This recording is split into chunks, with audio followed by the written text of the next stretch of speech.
This is the story of a man named Stanley. Stanley worked for a company in a big building where he was employee number 427. Employee number 427's job was simple. He sat at his desk in room 427 and he pushed buttons on the keyboard. Orders came to him through a monitor on his desk, telling him what buttons to push, how long to push them, and in what order. This is what employee 427 did every day of every month of every year. And although others might have considered it soul-rending, Stanley relished every moment that the orders came in, as though he had been made exactly for this job.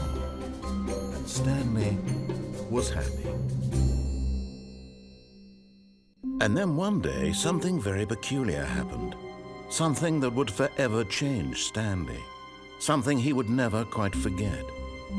He had been at his desk for nearly an hour when he realized that not one single order had arrived on the monitor for him to follow. No one had showed up to give him instructions, call a meeting, or even say hi.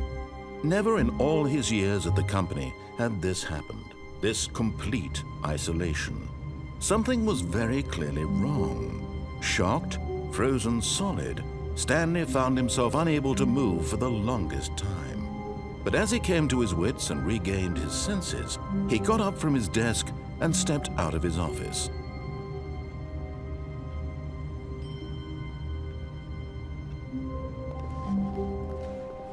All of his co-workers were gone. What could it mean? Stanley decided to go to the meeting room. Perhaps he had simply missed a memo.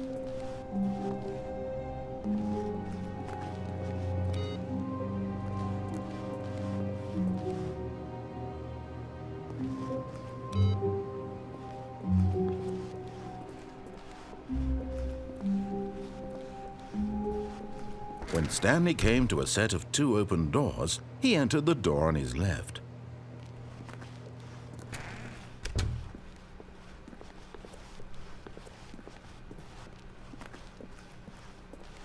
Yet there was not a single person here either.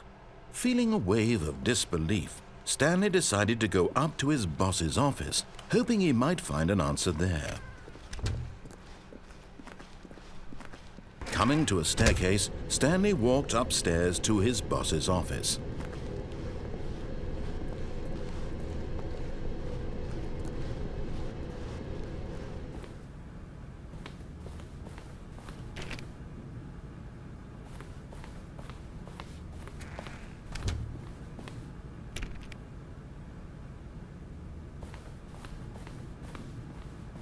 Stepping into his manager's office, Stanley was once again stunned to discover not an indication of any human life.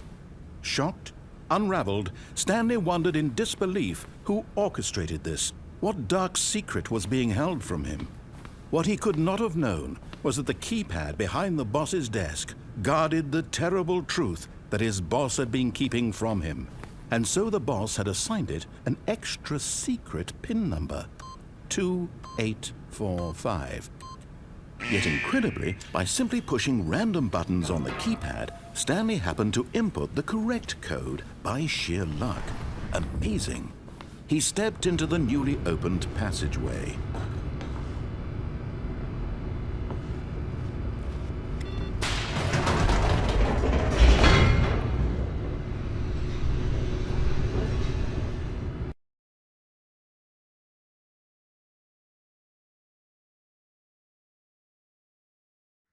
Descending deeper into the building, Stanley realized he felt a bit peculiar.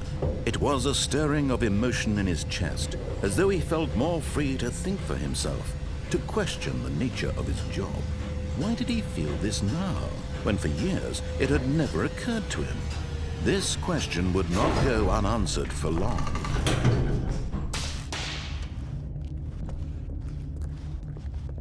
Stanley walked straight ahead through the large door that read Mind Control Facility.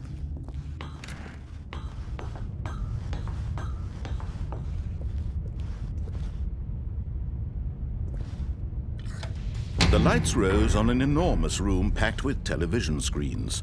What horrible secret did this place hold? Stanley thought to himself. Did he have the strength to find out?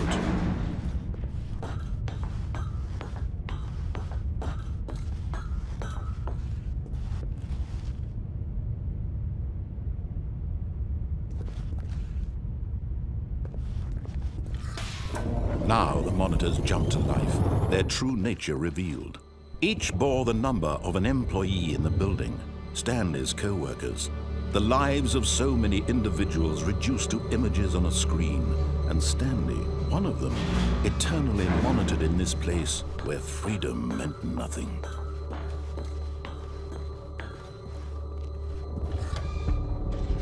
This mind control facility, it was too horrible to believe. It couldn't be true. Had Stanley really been under someone's control all this time? Was this the only reason he was happy with his boring job? That his emotions had been manipulated to accept it blindly?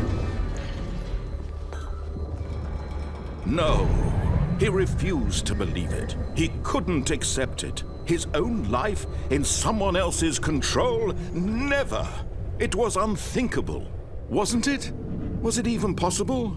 Had he truly spent his entire life utterly blind to the world? But here was the proof, the heart of the operation. Controls labeled with emotions, happy or sad or content. Walking, eating, working, all of it monitored and commanded from this very place. And as the cold reality of his past began to sink in, Stanley decided that this machinery would never again exert its terrible power over another human life. For he would dismantle the controls once and for all.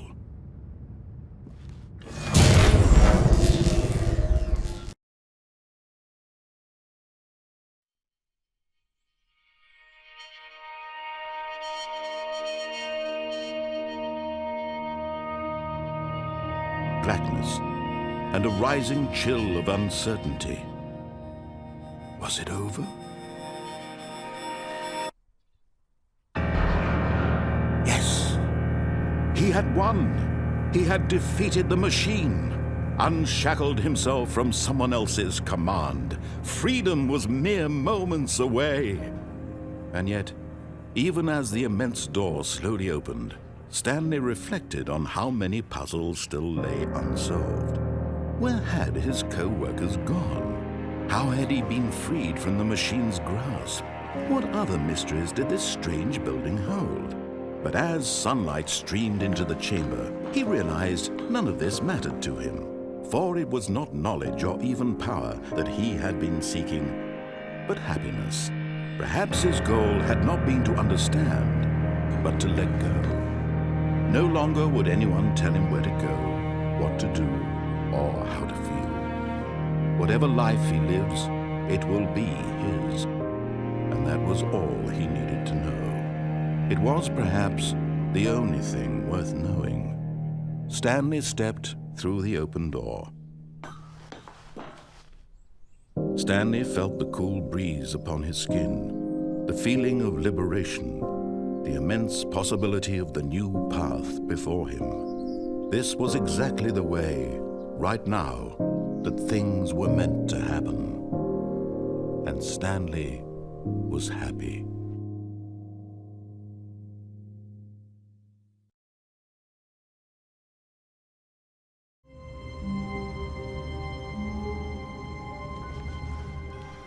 Wait, Stanley thought to himself. Am I sure that the orders stopped coming in? How is that possible? They never stopped. Surely I was mistaken.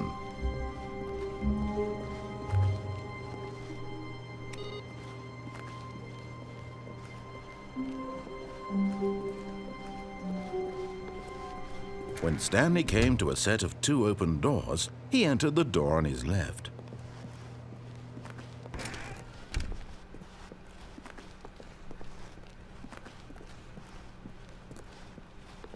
Yet there was not a single person here either. Feeling a wave of disbelief, Stanley decided to go up to his boss's office, hoping he might find an answer there. Coming to a staircase, Stanley walked upstairs to his boss's office.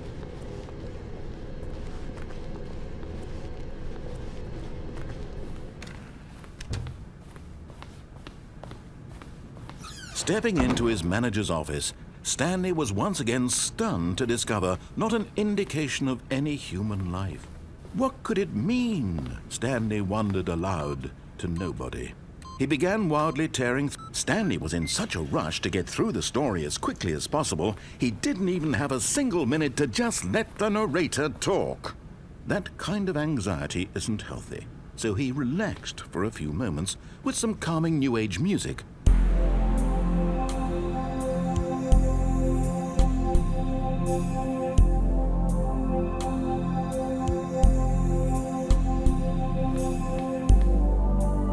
Feeling soothed and rejuvenated, Stanley calmly walked forward into the opened passageway.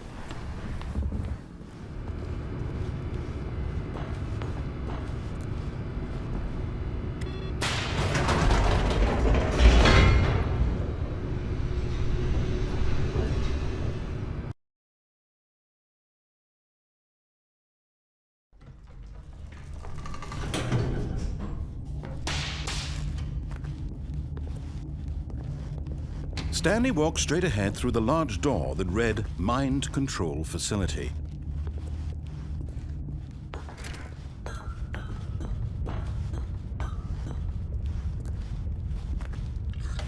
The lights rose on an enormous room packed with television screens. What horrible secret did this place hold? Stanley thought to himself. Did he have the strength to find out?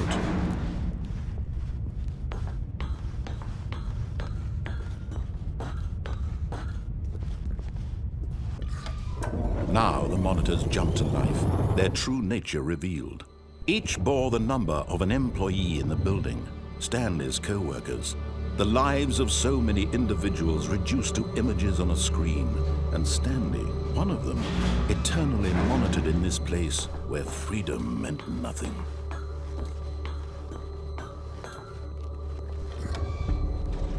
This mind control facility, it was too horrible to believe. It couldn't be true. Had Stanley really been under someone's control all this time? Was this the only reason he was happy with his boring job? That his emotions had been manipulated to accept it blindly? No, he refused to believe it. He couldn't accept it. His own life in someone else's control? Never! It was unthinkable. Wasn't it? Was it even possible? Had he truly spent his entire life utterly blind to the world? But here was the proof, the heart of the operation. Controls labeled with emotions, happy or sad or content, walking, eating, working, all of it monitored and commanded from this very place. And as the cold reality of his past began to sink in, Stanley decided that this machinery would never again exert its terrible power over another human life, for he would dismantle the controls once and for all.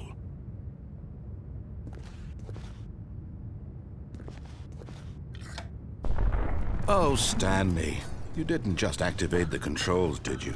After they kept you enslaved all these years, you go and you try to take control of the machine for yourself. Is that what you wanted? Control? Oh, Stanley, I applaud your effort, I really do. But you need to understand, there's only so much that machine can do. You were supposed to let it go, turn the controls off, and leave. If you want to throw my story off track, you're going to have to do much better than that. I'm afraid you don't have nearly the power you think you do. For example, and I believe you'll find this pertinent, Stanley suddenly realized he had just initiated the network's emergency detonation system.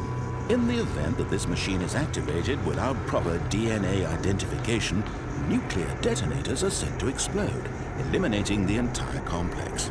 How long until detonation then? Let's say 2 minutes. Ah, now this is making things a little more fun, isn't it, Stanley? It's your time to shine. You are the star. It's your story now. Shape it to your heart's desires. Oh, this is much better than what I had in mind. What a shame we have so little time left to enjoy it. Mere moments until the bomb goes off. But what precious moments each one of them is. More time to talk about you, about me, where we're going. what all this means. I barely know where to start. What's that? You'd like to know where your coworkers are? A moment of solace before you're obliterated? All right, I'm in a good mood. You're gonna die anyway. I'll tell you exactly what happened to them. I erased them. I turned off the machine. I set you free. Of course, that was merely in this instance of the story. Sometimes when I tell it, I simply let you sit there in your office forever, pushing buttons endlessly and then dying alone. Other times, I let the office sink into the ground, swallowing everyone inside, or I let it burn to a crisp. I have to say this, though, this version of events has been rather amusing. Watching you try to make sense of everything and take back the control wrested away from you, it's quite rich. I almost hate to see it go. But I'm sure whatever I come up with on the next go-around will be even better. My goodness, only 34 seconds left. But I'm enjoying this so much. You know what? To hell with it. I'm going to put some extra time on the clock. Why not? These are precious additional seconds, Stanley. Time doesn't grow on trees. Oh dear me, what's the matter, Stanley? Is it that you have no idea where you're going or what you're supposed to be doing right now? Or did you just assume when you saw that timer that something in this room was capable of turning it off? I mean, look at you. Running from button to button, screen to screen, clicking on every little thing in this room. These numbered buttons, no, these colored ones. Or maybe this big red button, or this door. Everything, anything, something here will save me. Why would you think that, Stanley? That this video game can be beaten? Won? Solved? Do you have any idea what your purpose in this place is? Stanley, you're in for quite a disappointment. But here's a spoiler for you. That timer isn't a catalyst to keep the action moving along. It's just seconds ticking away to your death. You're only still playing instead of watching a cutscene because I want to watch you for every moment that you're powerless, to see you made humble. This is not a challenge. It's a tragedy. You wanted to control this world, that's fine. But I'm going to destroy it first, so you can't. Take a look at the clock, Stanley. That's 30 seconds you have left to struggle. 30 seconds until a big boom and then nothing. No ending here, just you being blown to pieces. Will you cling desperately to your frail life, or will you let it go peacefully? Another choice. Make it count.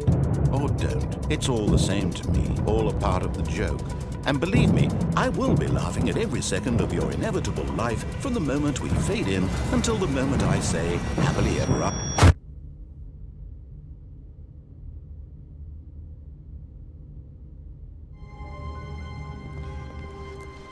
All of his co-workers were gone. What could it mean?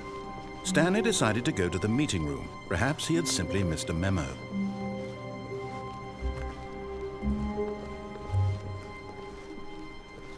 When Stanley came to a set of 2 open doors, he entered the door on his left. This was not the correct way to the meeting room, and Stanley knew it perfectly well. Perhaps he wanted to stop by the employee lounge first, just to admire it. Ah, yes, truly a room worth admiring. It had really been worth the detour after all, just to spend a few moments here in this immaculate, beautifully constructed room. Stanley simply stood here, drinking it all in. But eager to get back to business, Stanley took the first open door on his left. And so he detoured through the maintenance section, walked straight ahead to the opposite door, and got back on track.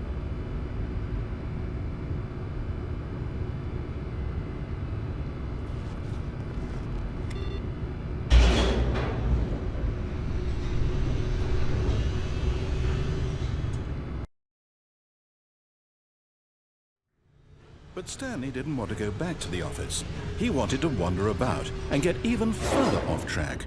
So now in order to get back, he needed to go, from here it's, left. Oh, no, it's to the right, my mistake. No, not the right. Why would I have ever said it was to the right? What was I thinking? It's clearly... Oh dear, would you hold on for a minute, please? Now, let's see. We went down, right, left, down, left, right. Yep, okay, yes. I've got it now. This story is absolutely, definitely this way.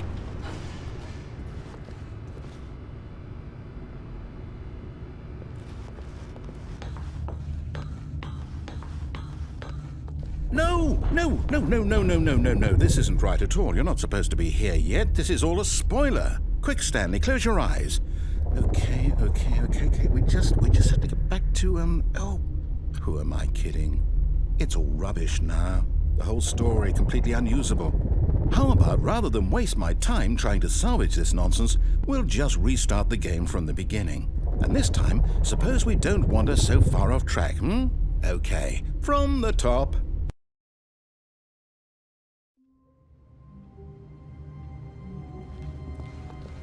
All of his co-workers were gone. What could it mean? Stanley decided to go to the meeting room. Perhaps he had simply missed a memo.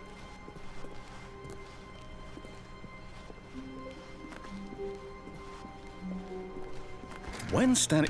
Wait, what? No, I restarted. I swear, I definitely restarted the game over, completely fresh. Everything should be... Oh, did something change? Stanley, did you change anything when we were back in that room with all the monitors? Did you move the story somewhere, or... Hold on. Why am I asking you? I'm the one who wrote the story. It was right here just a minute ago.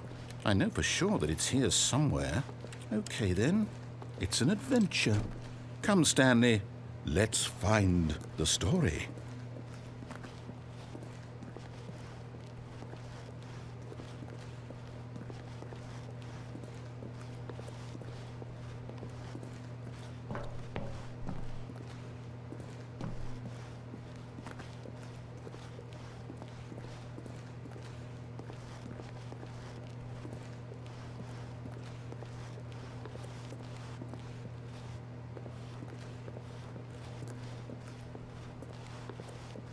I'll say it. This is the worst adventure I've ever been on. I can promise you there definitely was a story here before. Do we need to restart the game again? Well, I find it unlikely that we'll ever progress by starting over and over again, but it's got to be better than this. Okay, let's give it a shot. Why not?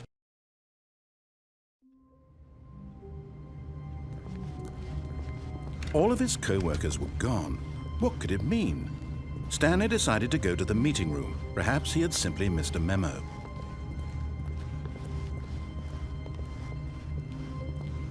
Okay, yep, it's worse. I might be remembering this wrong. It's possible the story is back where we just came from. Why don't we go back the other direction and see if we missed anything?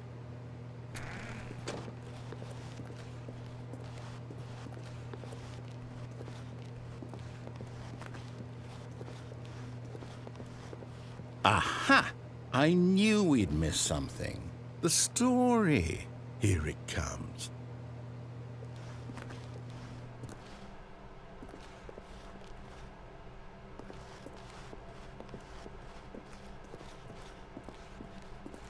No, wait. Never mind. Not the story.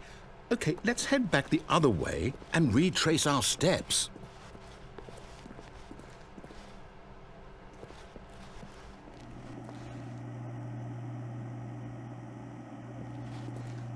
Now this...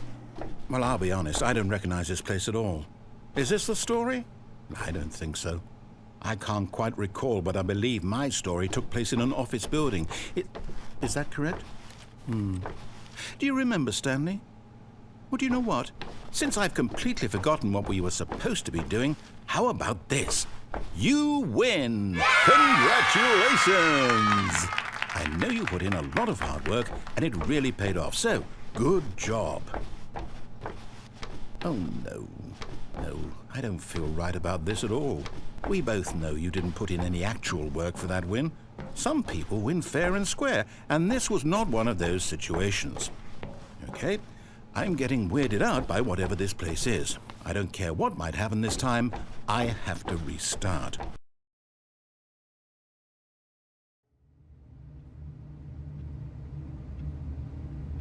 All right, I've got a solution. This time, to make sure we don't get lost, I've employed the help of the Stanley Parable Adventure Line. Just follow the line. How simple is that?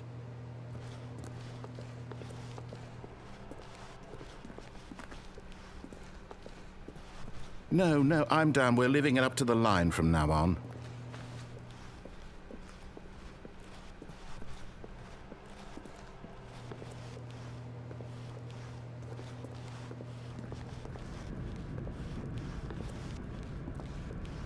You see? The line knows where the story is. It's over in this direction. Onward, Stanley, to destiny. Though, here's a thought. Wouldn't wherever we end up be our destination, even if there's no story there? Or to put it another way, is the story of no destination still a story? Simply by the act of moving forward, are we implying a journey such that a destination is inevitably conjured into being via the very manifestation of the nature of life itself? Okay, Stanley, I need to follow this train of thought for a minute. Just stick with me. Now, we can both agree that the nature of existence is in fact a byproduct of one's subjective experience of that existence, right? Okay, now if my experience of your existence rests inside of your subjective experience of this office, is this office in fact the skeleton of my own relative experiential mental subjective construct? Whoa. Hang on. That got a bit weird back there. Well, I'd like to apologize. Not sure where I was going with all that. You know what? I think what we need right now is a bit of music to lighten the mood.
Cut the music, go back and look at that fern. Stanley, this fern will be very important later in the story. Make sure you study it closely and remember it carefully. You won't want to miss anything.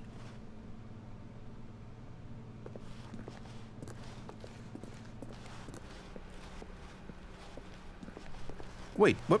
We're back at the office? No. Line, you do know we're looking for the Stanley Parable, right? The story? Is any of this ringing a bell? Oh, no, not again. Line, how could you have done this to us? And after we trusted you, after everything we've been through, you... Oh, I can't take this anymore. To hell with it. Restart.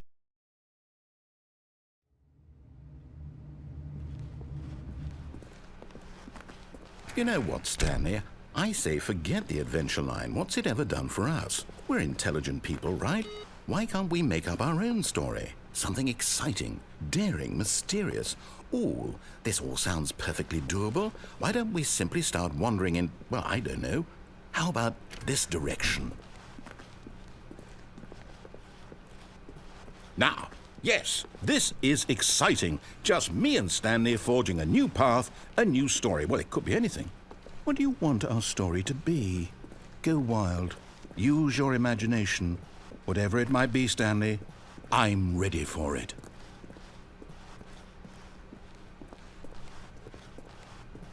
Oh, no, not you again.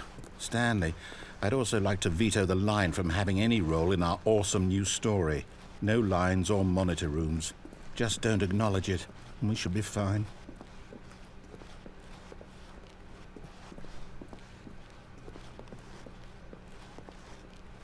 Ah, a choice. We get to make a decision. From here, the story is in our control. How important we mustn't squander the opportunity. In fact, I believe I need a minute to think here. Just walk in circles for a minute. Okay, so I know that each door has to lead somewhere, which means that somewhere, the place where we're trying to go, there must be a reverse door that leads here. And that in turn means that our destination corresponds with the counter-inverted reverse door's origin. So starting from the right, let us ask, will taking the right door lead us to where we're going? And since the answer is clearly yes, then by all accounts, the door on the right is the correct one.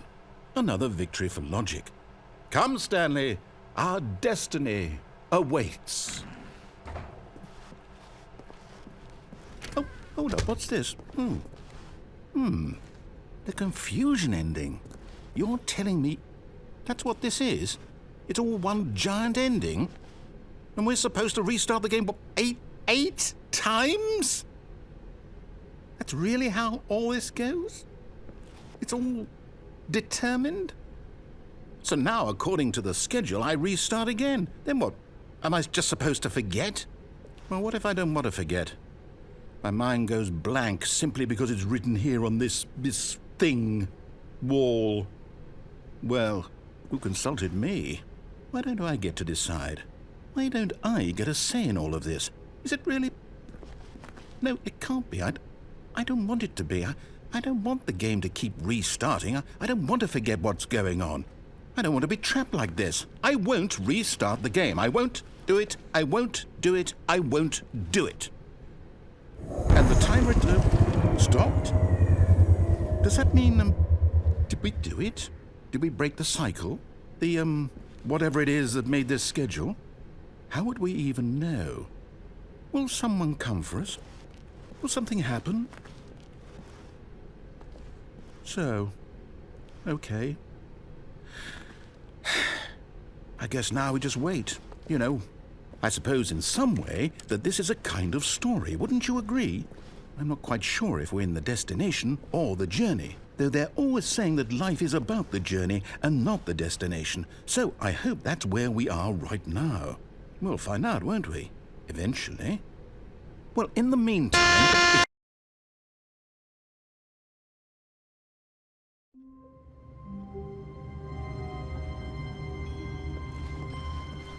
All of his co-workers were gone. What could it mean? Stanley decided to go to the meeting room. Perhaps he had simply missed a memo.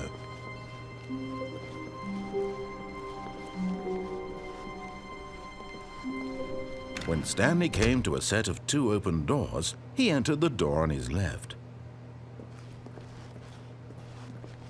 This was not the correct way to the meeting room, and Stanley knew it perfectly well. Perhaps he wanted to stop by the employee lounge first, just to admire it. Standing now in this incredible room, Stanley for the first time understood true happiness. Then the feeling went away, and he felt sad again. Then it came back, and lingered for a minute or two. Now it's only half there, just a kind of, tingle.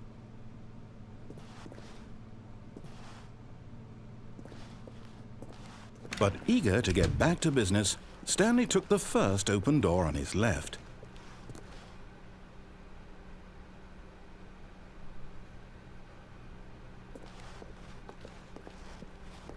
Stanley was so bad at following directions, it's incredible he wasn't fired years ago. Look, Stanley, I think perhaps we've gotten off on the wrong foot here. I'm not your enemy, really, I'm not. I realize that investing your trust in someone else can be difficult, but the fact is that the story has been about nothing but you all this time. There's someone you've been neglecting, Stanley. Someone you've forgotten about. Please, stop trying to make every decision by yourself. Now, I'm not asking for me, I'm asking for her. This is it, Stanley. Your chance to redeem yourself, to put your work aside, to let her back into your life. She's been waiting.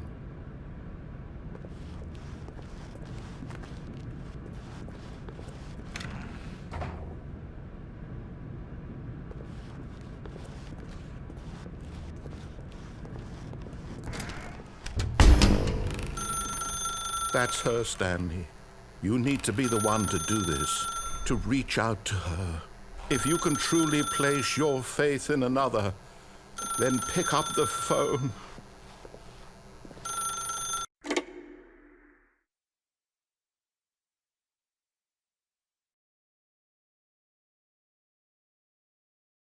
Oh, Stanley, is that you?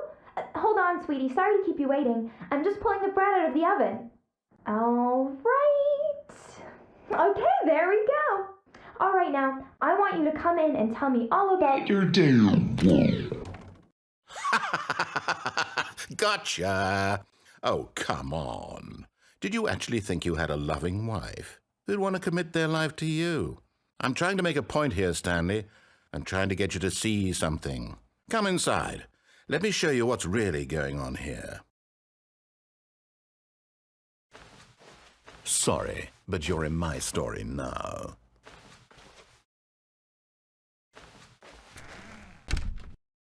This is a very sad story about the death of a man named Stanley. Stanley is quite a boring fellow. He has a job that demands nothing of him, and every button that he pushes is a reminder of the inconsequential nature of his existence. Look at him there, pushing buttons, doing exactly what he's told to do.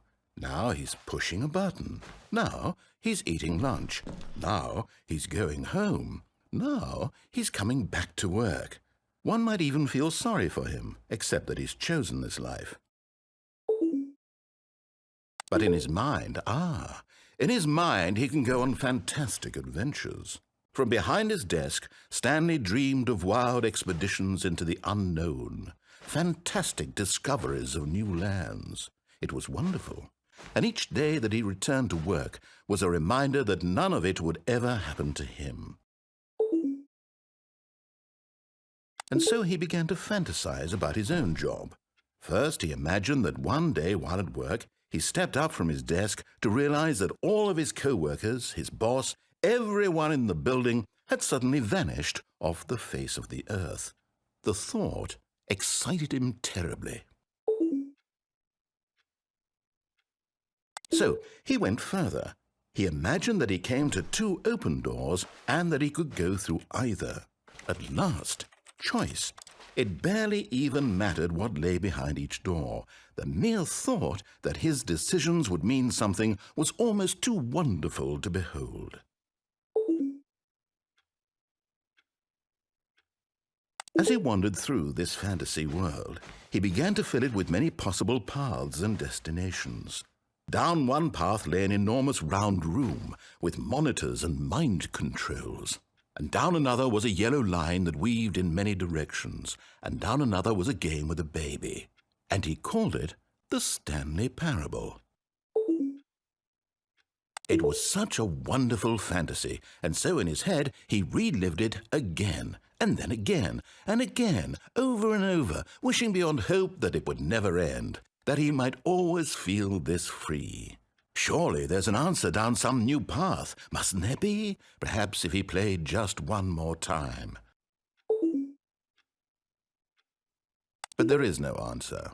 How could there possibly be? In reality, all he's doing is pushing the same buttons he always has. Nothing has changed. The longer he spends here, the more invested he gets, the more he forgets which life is the real one. And I'm trying to tell him this, that in this world he can never be anything but an observer, that as long as he remains here, he's slowly killing himself. But he won't listen to me. He won't stop. Here, watch this. Stanley, the next time the screen asks you to push a button, do not do it.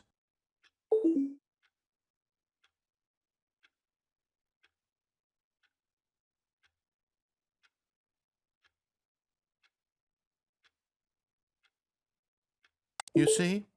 Can he just not hear me? How can I tell him in a way that he'll understand that every second he remains here, he's electing to kill himself? How can I get him to see what I see? How can I make him look at himself? I suppose I can't, not in the way I want him to. But I don't make the rules. I simply play to my intended purpose, the same as Stanley. We're not so different, I suppose. I'll try once more to convey all this to him. I'm compelled to. I must. Perhaps, well, maybe this time he'll see. Maybe this time. And I tried again, and Stanley pushed a button. And I tried again, and Stanley pushed a button. And I tried.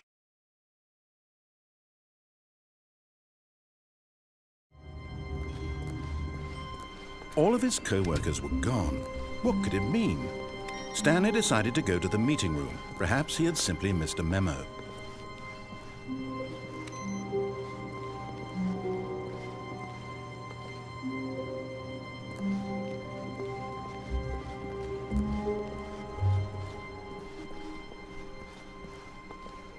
When Stanley came to a set of 2 open doors, he entered the door on his left.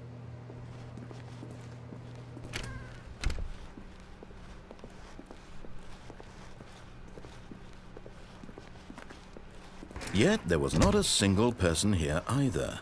Feeling a wave of disbelief, Stanley decided to go up to his boss's office, hoping he might find an answer there.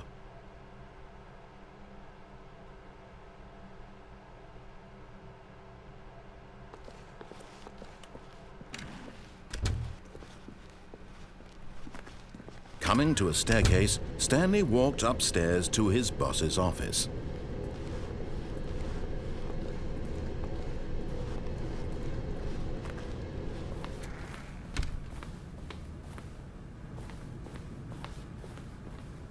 Stepping into his manager's office, Stanley was once again stunned to discover not an indication of any human life.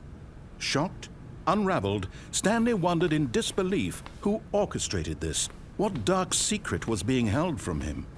What he could not have known was that the keypad behind the boss's desk guarded the terrible truth that his boss had been keeping from him. And so the boss had assigned it an extra secret PIN number. Stanley was in such a rush to get through the story as quickly as possible, he didn't even have a single minute to just let the narrator talk. That kind of anxiety isn't healthy, so he relaxed for a few moments with some calming New Age music.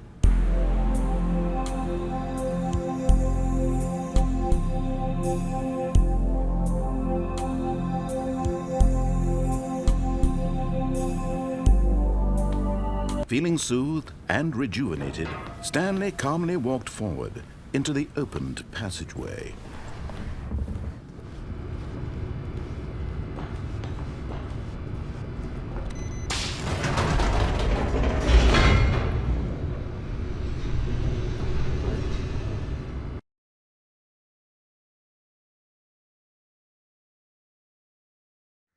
Descending deeper into the building, Stanley realized he felt a bit peculiar. It was a stirring of emotion in his chest, as though he felt more free to think for himself, to question the nature of his job. Why did he feel this now, when for years it had never occurred to him?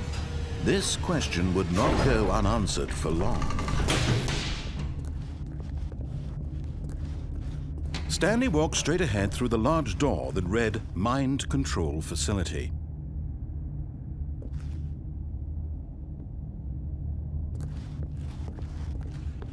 Although this passageway had the word escape written on it, the truth was that at the end of this hall, Stanley would meet his violent death.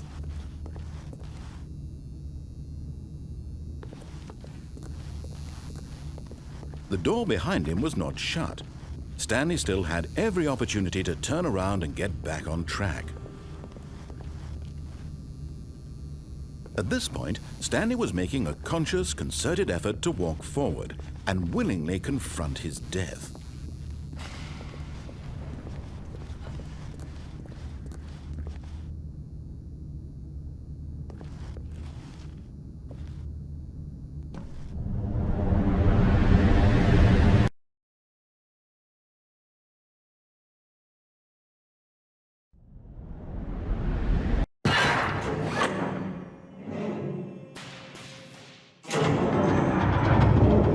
As the machine whirred into motion and Stanley was inched closer and closer to his demise, he reflected that his life had been of no consequence whatsoever. Stanley can't see the bigger picture. He doesn't know the real story, trapped forever in his narrow vision of what this world is. Perhaps his death was of no great loss, like plucking the eyeballs from a blind man. So he resigned and willingly accepted this violent end to his brief and shallow life. Farewell, Stanley.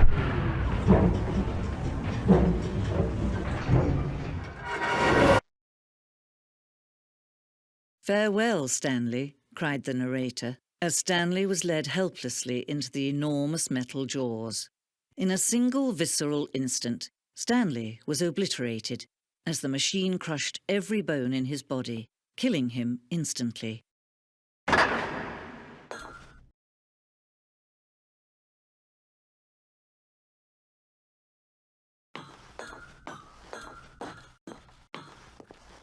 And yet it would be just a few minutes before Stanley would restart the game, back in his office, as alive as ever.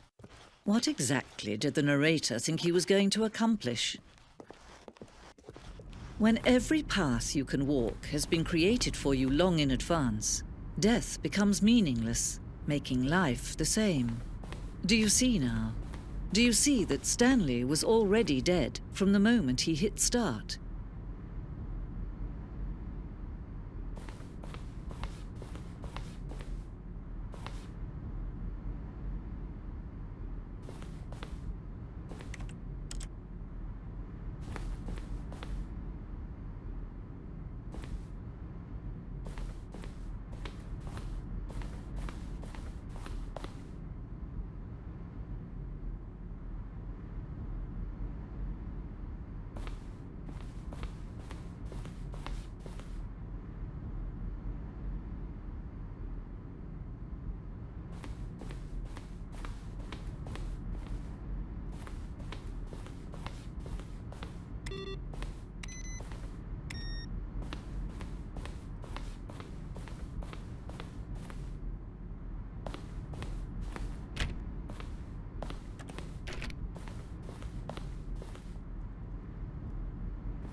Stanley stood on the roof.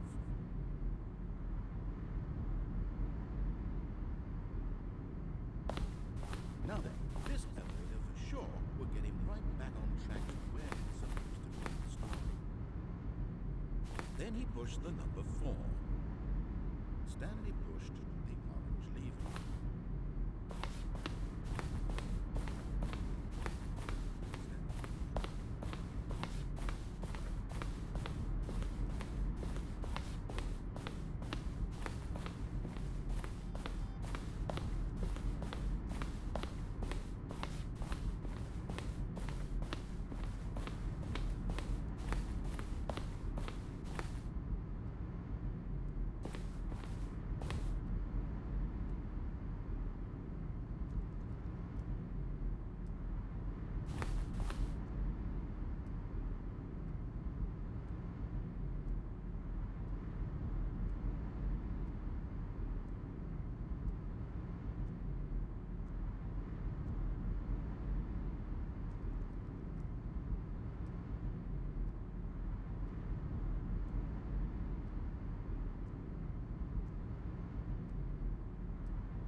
Oh, look at these two. How they wish to destroy one another.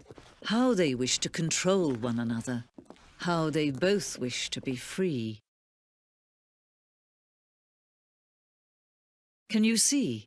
Can you see how much they need one another? No, perhaps not. Sometimes these things cannot be seen. But listen to me. You can still save these two. You can stop the program before they both fail. Push escape and press quit. There's no other way to beat this game. As long as you move forward, you'll be walking someone else's path. Stop now and it'll be your only true choice. Whatever you do, choose it. Don't let time choose for you. Don't let time...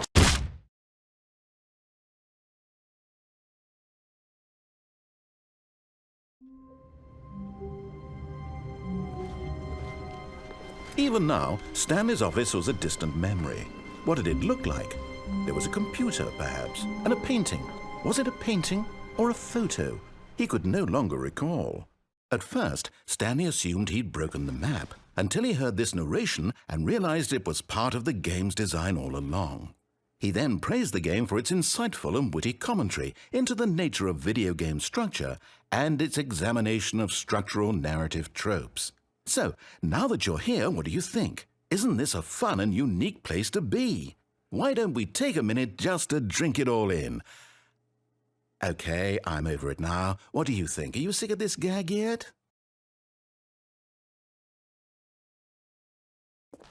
Ah, then in that case we'll continue. But now, here comes the real question. What do you think would have happened if you had told me that you wanted this to stop? Do you think it would have been particularly different? Would I have taken the same idea but rephrased it superficially to fit that answer? Perhaps you never would even have thought of it if I hadn't brought up the issue in the first place. Oh, now think about it. Will it be worth it for you to restart and then come back here just to do the other option? Clearly, this whole gag takes some time. What if the other option is even longer? How long will you spend in total just to have heard all the narration? Oh, and this is rich. Perhaps you've just played the other option, and now you've come to see what happens in this one. So, what do you think? Which choice was the better one? Imagine if you had selected Continue on your first playthrough, how tantalizing it would be not knowing what happens when you pick the other option. Indeed, you are one of the lucky ones. Though if the other option is really miserable to listen to, then perhaps you're not. In fact, I'm just going to say that no one who's listening to this is lucky. Well now, I've built up the other option so much that I'm going to stop talking and leave you to your decision whether to come back here, continue with the game, or just sit in this spot forever and ever. Cheers.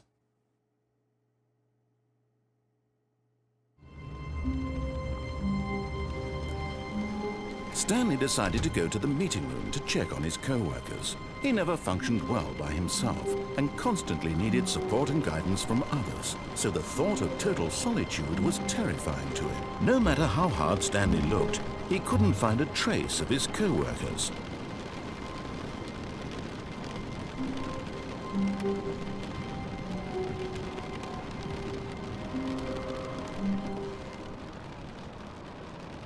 At first, Stanley assumed he'd broken the map, until he heard this narration and realized it was part of the game's design all along. He then praised the game for its insightful and witty commentary into the nature of video game structure and its examination of structural narrative tropes. So, now that you're here, what do you think? Isn't this a fun and unique place to be? Why don't we take a minute just to drink it all in? Okay, I'm over it now. What do you think? Are you sick of this gag yet? Well, I don't know how to say this politely, but you could literally just hit escape and restart the game any old time you want, like right now. You could have done it just then. Now would also be an appropriate time to quit. Any of these points and so many, many more, all of them are appropriate. I'm enjoying what seems to be an internal conflict going on where you are literally unable to act on your own desires to restart the game. So, just to push the envelope, I'm going to try and make this as miserable as possible and see how long you can maintain. There once was a man named Stanley, who people considered so manly. But the truth must be told, he was not very old and was quite particularly gangly. What Stanley liked most was buttons. He pushed them like some kind of glutton. He did it all day in a meaningful way, but his brain had long ceased to function. Which is why he is in this parable and lives an existence quite terrible. And if you are not strong and keep playing along, you too will become quite unbearable. You too will become quite unbearable.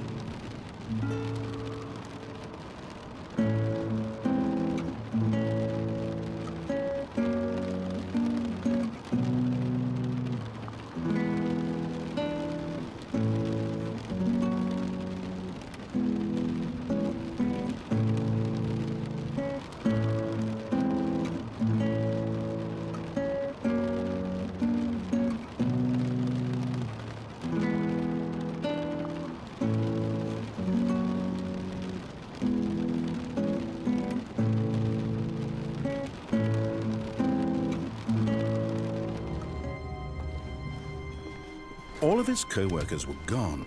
What could it mean? Stanley decided to go to the meeting room. Perhaps he had simply missed a memo.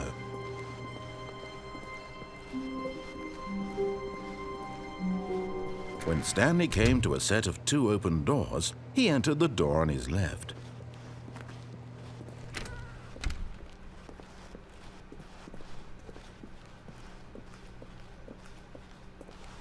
Yet there was not a single person here either. Feeling a wave of disbelief, Stanley decided to go up to his boss's office, hoping he might find an answer there. Coming to a staircase, Stanley walked upstairs to his boss's office.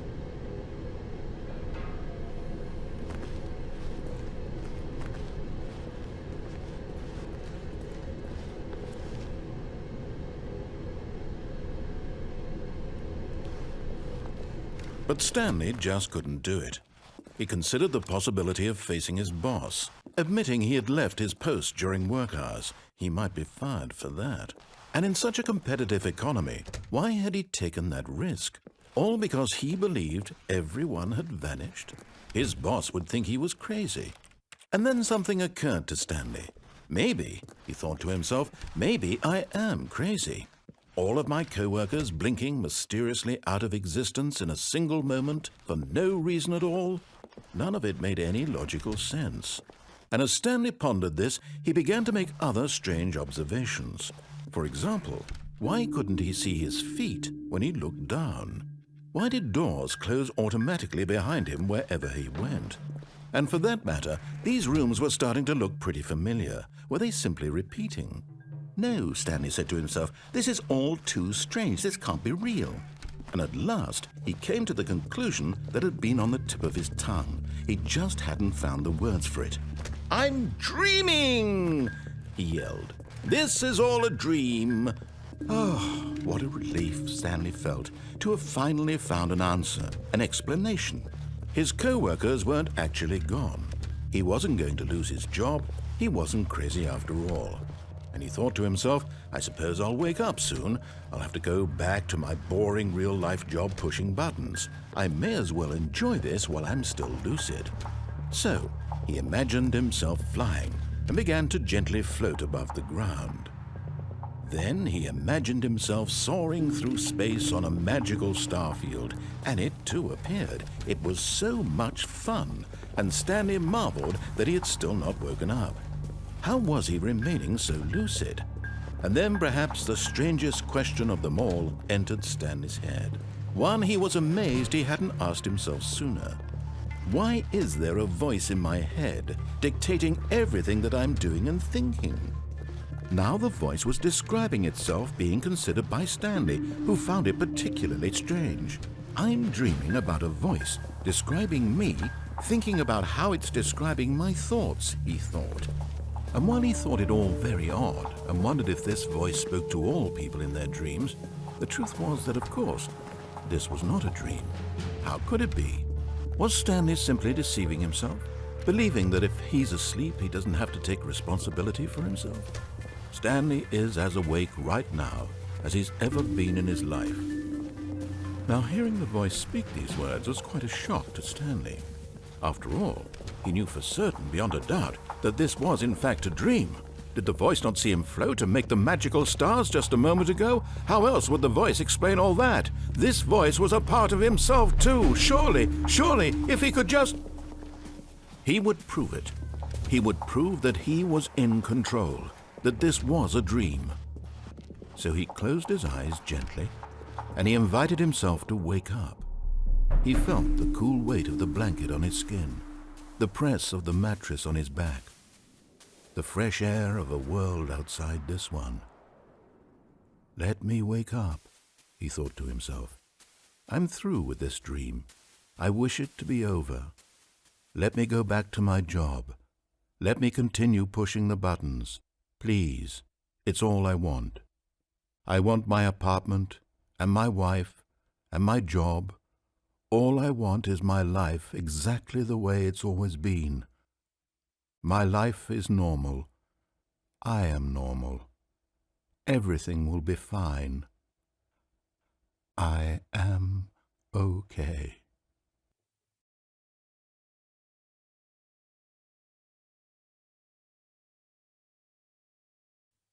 Stanley began screaming. Please, someone, wake me up. My name is Stanley. I have a boss. I have an office. I am real. Please, just someone tell me I am real. I must be real. I must be. Can anyone hear my voice? Who am I? Who am I? And everything went black.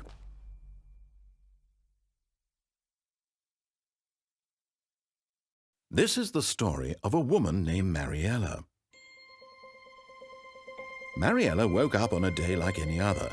She arose, got dressed, gathered her belongings, and walked to her place of work. But on this particular day, her walk was interrupted by the body of a man who had stumbled through town talking and screaming to himself, and then collapsed dead on the sidewalk. And although she would soon turn to go call for an ambulance, for just a few brief moments, she considered the strange man. He was obviously crazy. This much she knew. Everyone knows what crazy people look like. And in that moment, she thought to herself how lucky she was to be normal. I am sane. I am in control of my mind. I know what is real and what isn't. It was comforting to think this, and in a certain way, seeing this man made her feel better. But then she remembered the meeting she had scheduled for that day. the very important people whose impressions of her would affect her career, and by extension, the rest of her life. She had no time for this, so it was only a moment that she stood there, staring down at the body. And then she turned and ran.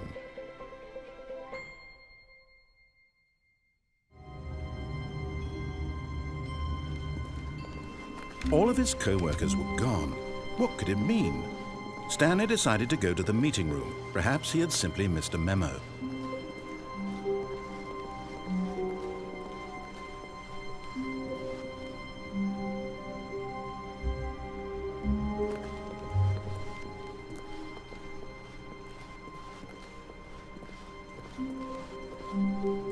When Stanley came to a set of 2 open doors, he entered the door on his left. This was not the correct way to the meeting room, and Stanley knew it perfectly well. Perhaps he wanted to stop by the employee lounge first, just to admire it. Stanley felt lightheaded, butterflies in his stomach, giddy in a way he had never known. But eager to get back to business, Stanley took the first open door on his left. Stanley was so bad at following directions, it's incredible he wasn't fired years ago. Look, Stanley, I think perhaps we've gotten off on the wrong foot here. I'm not your enemy, really, I'm not. I realize that investing your trust in someone else can be difficult, but the fact is that the story has been about nothing but you all this time.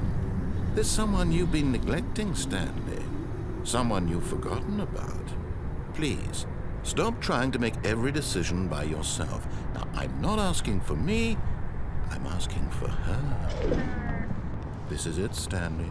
Your chance to redeem yourself, to put your work aside, to let her back into your life. She's been waiting.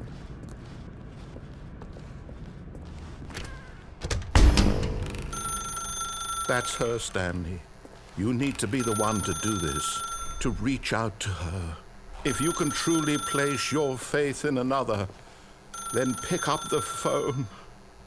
As Stanley picked up the phone, a white light engulfed him, filling him not just with radiance, but with hope. Hope for a life reunited one... Wait. Oh, goodness. Stanley, did you just unplug the phone? No, that wasn't supposed to be a choice. How did you do that? You actually chose incorrectly? I didn't even know that was possible. Let me double-check. No, it's definitely here, clear as day. Stanley picks up the phone. He's taken to his apartment where he finds his wife, and the two pledge themselves to one another. Music comes in, fade to white, roll credits. Not picking up the phone is actually somehow an incorrect course of action. How is that even possible? None of these decisions were supposed to mean anything. I don't understand. How on earth are you making meaningful choices? What did you... Wait a second. Did I just see... No, that's not possible. I can't believe it. How had I not noticed it sooner? You're not Stanley. You're a real person. I can't believe I was so mistaken. This is why you've been able to make correct and incorrect choices. And to think I've been letting you run around in this game for so long. If you'd made any more wrong choices, you might have negated it entirely. It's as though you completely ignored even the most basic safety protocol for real-world decision-making. Or did you not grasp the severity of the situation? Well, I won't have that kind of risk on my watch. I'm going to stop the game for a moment so we can educate you properly on safe decision-making in the real world. Please observe this helpful instructional video. Choice. It's the best part of being a real person. But if used incorrectly, can also be the most dangerous. For example, in this scenario, a hypothetical real person named Stephen has a choice. He could spend years helping improve the quality of life for citizens of impoverished third world nations. Or he could systematically set fire to every orphan living in a 30-kilometer radius of his house. Which choice would you make? Remember that unlike here, the real world makes sense, and at no time should you make a choice that does not conform to rational logic. If you find yourself speaking with a person who does not make sense, in all likelihood, that person is not real. Allow the person to finish their thought, then provide an excuse why you cannot continue talking. Turn to a partner and practice saying, "My goodness, Is it 4:30? I'm supposed to be having a back, sack, and crack.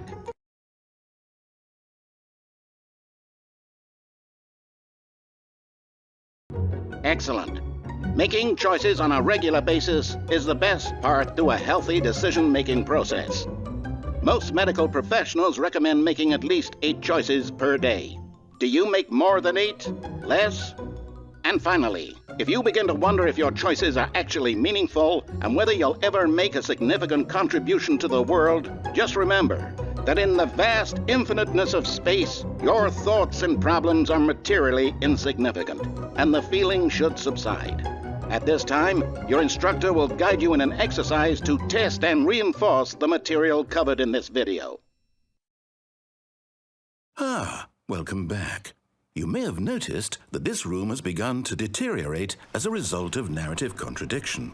But not to worry. Now that you're properly informed on good decision-making, we're going to revisit a choice you made just a few minutes ago and see what the correct thing to do would have been. This way, please.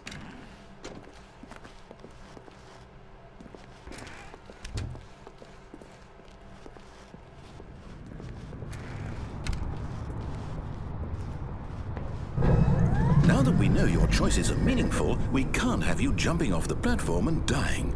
Imagine the main character dying senselessly halfway through the story. That story would make no sense at all. We just need to get you home as soon as possible before the narrative contradiction gets any worse. Unfortunately, it seems this place is not well equipped to deal with reality.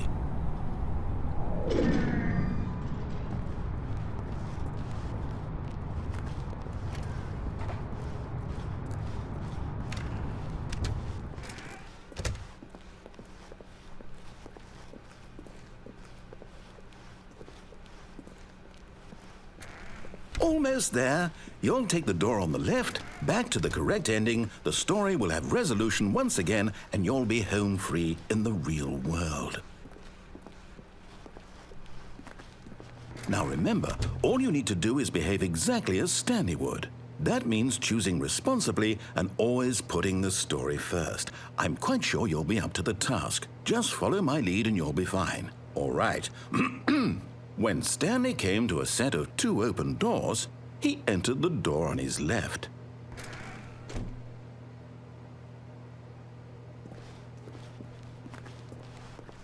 No! Why did you do that? Quickly, hurry back in the other direction. Perhaps we're not too late.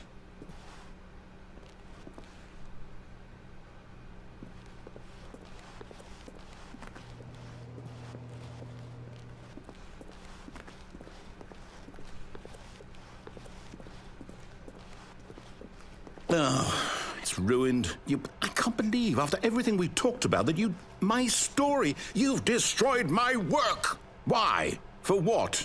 What did you get out of that? What did you think was so special about seeing the game undone, left here like so much garbage? It's worthless now. And what am I supposed to do? Even if there were a way to continue, would it be worth it? To know that my story is now incorrect? How can I go back to that? I can't erase that knowledge. I'll have to live with it forever, reliving its impossibility forever. I couldn't live that way. Is it better to shut the game down entirely? To willingly destroy all of my work? I don't know. What's the answer? What do I do? What do I do? What do I... No, I have to. I have to shut the game down. I have to. I have to.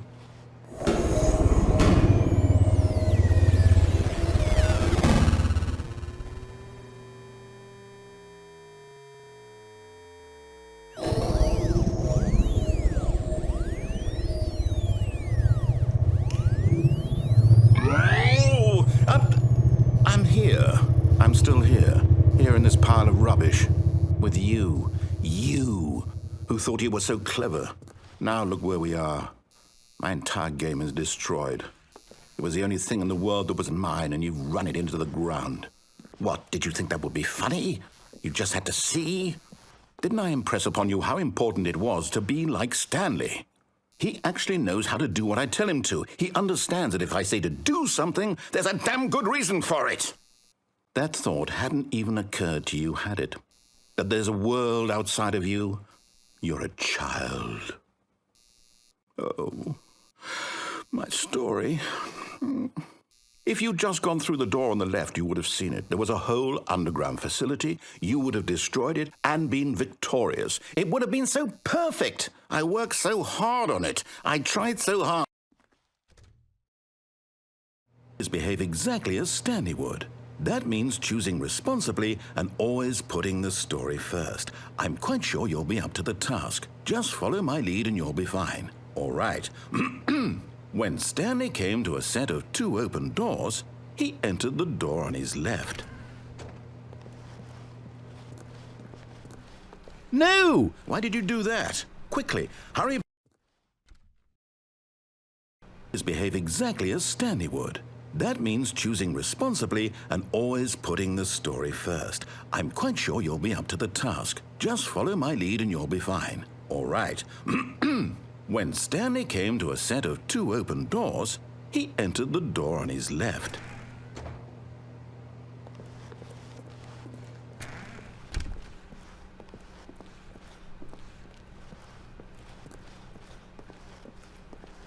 Yet there was not a single person here either.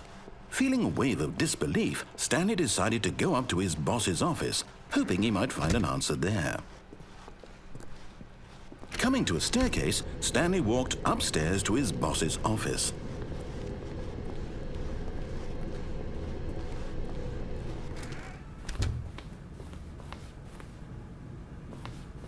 Stepping inside his manager's office, Stanley was once again stunned to discover not an indication of any human life.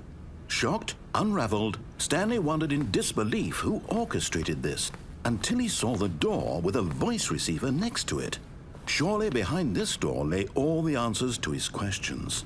And beyond all probability, he knew the passcode. He had seen it on his boss's computer just last week. Nightshark 115. Was this the code to open the door? Would it still work? There was only one way to find out. Stanley had been trained never to speak up, but now he would draw from within himself the courage to face the unknown. He drew a sharp breath and then spoke the code.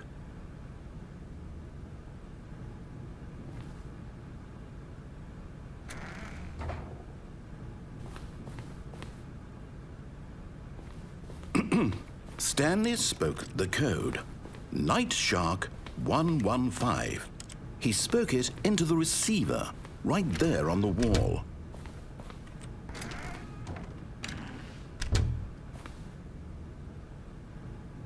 I'm sorry, is there a problem? You didn't mishear me, did you? Please speak the code into the receiver. Otherwise, we can't get on with the story. This is a crucial step.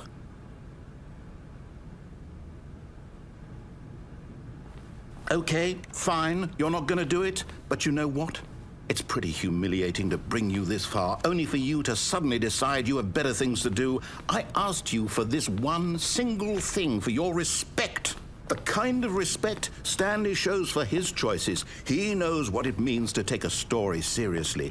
If you didn't want to see what I had to show you, then why did you come here? You had a choice, you know. You could have gone through the door on the right. You could have done whatever the hell you wanted over there. Why did you come this way? Speak. Say something to me. Explain yourself, you coward. When Stanley came to a set of 2 open doors, he entered the door on his left. Stanley? Hello? Are you... Is everything okay? Stanley, please. I need you to make a choice. I need you to walk through the door.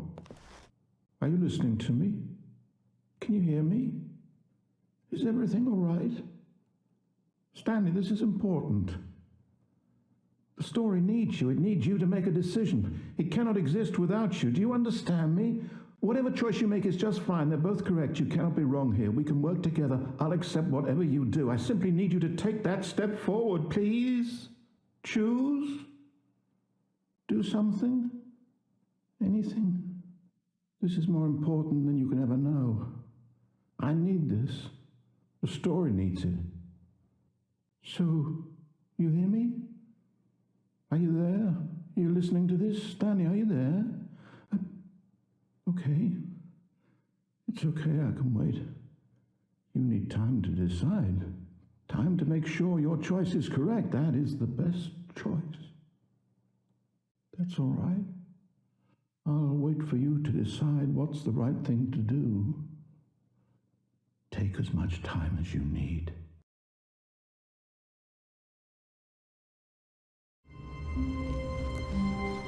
All of his co-workers were... Wait, no. This isn't the right office, is it? Is this Stanley's office?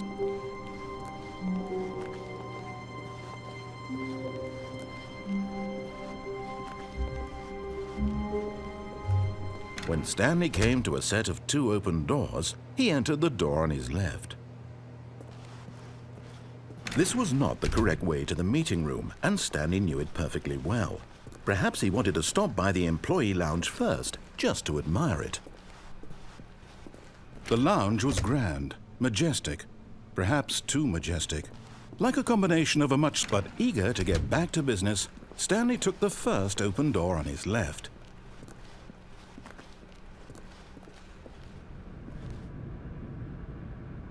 Stanley was so bad at following directions, it's incredible he wasn't fired years ago. Look, Stanley, I think perhaps we've gotten off on the wrong foot here. I'm not your enemy, really, I'm not. I realize that investing your trust in someone else can be difficult, but the fact is that the story has been about nothing but you all this time. What? Really? I was in the middle of something. Do you have zero consideration for others? Are you that convinced that I want something bad to happen to you? Why, I don't know how to convince you of this, but I really do want to help you, to show you something beautiful. Look, let me prove it. Let me prove that I'm on your side. Give me a chance. Now listen carefully, this is important. Stanley walked through the red door.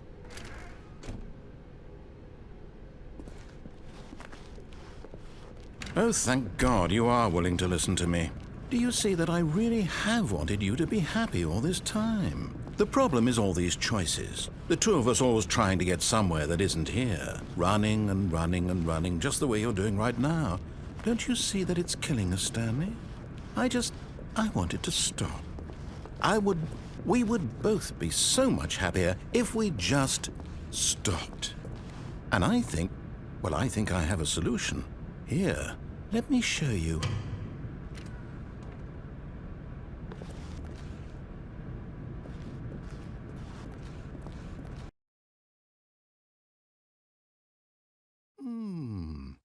What do we want? What are we looking for? Here. Yes. Oh, it's beautiful, isn't it? If we just stay right here, right in this moment with this place, Stanley, I think I feel happy. I actually feel happy.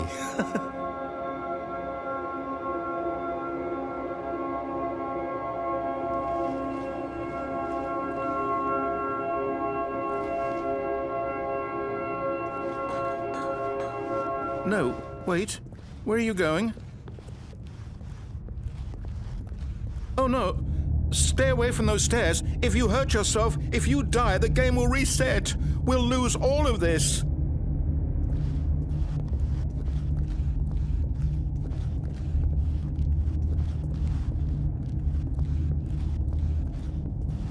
Please, no, Stanley, let me stay here. Don't take this from me.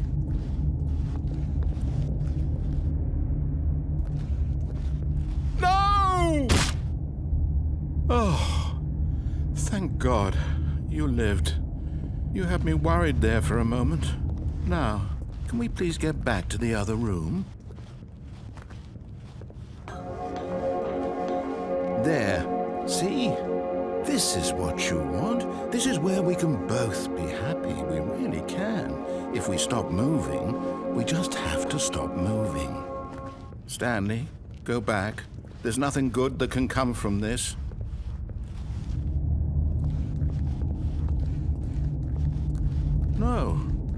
No, what do you just not believe me? What can I say to convince you?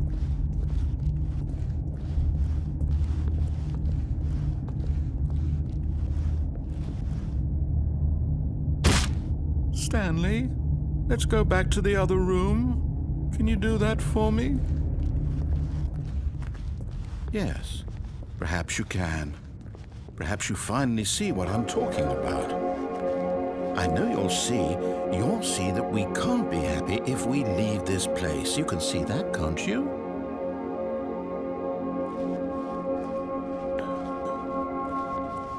No, perhaps not.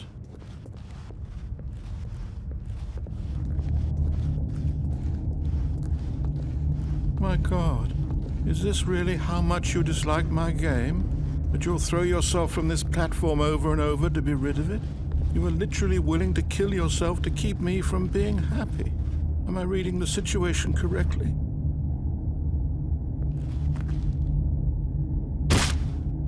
Or maybe you're just getting a kick out of it.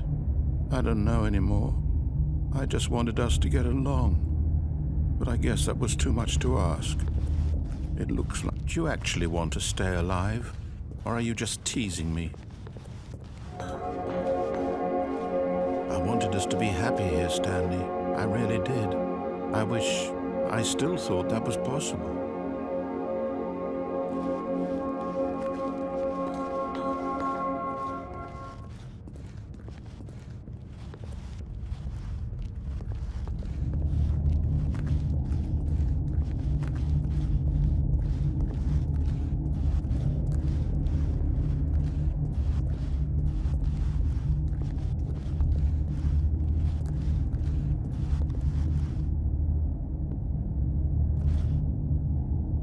Is it over? It's going to restart, isn't it? I'm going back. All of his co-workers were gone. What could it mean? Stanley decided to go to the meeting room. Perhaps he had simply missed a memo.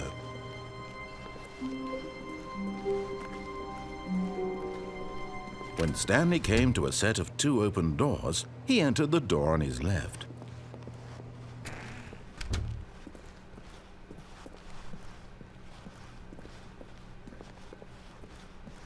Yet there was not a single person here either.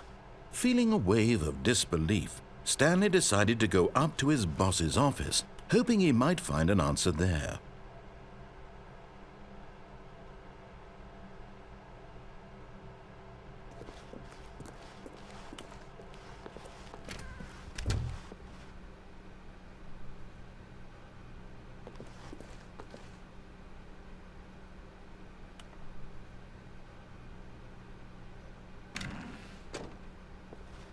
Stanley stepped into the broom closet, but there was nothing here, so he turned around and got back on track.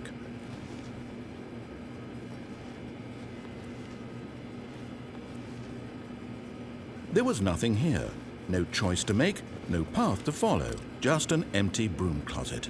No reason to still be here.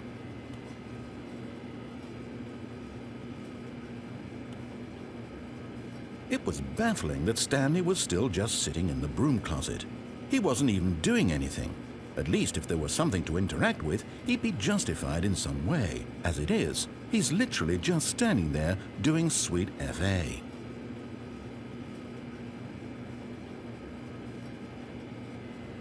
Are you really still in the broom closet? Standing around doing nothing? Why? Please offer me some explanation here. I'm genuinely confused.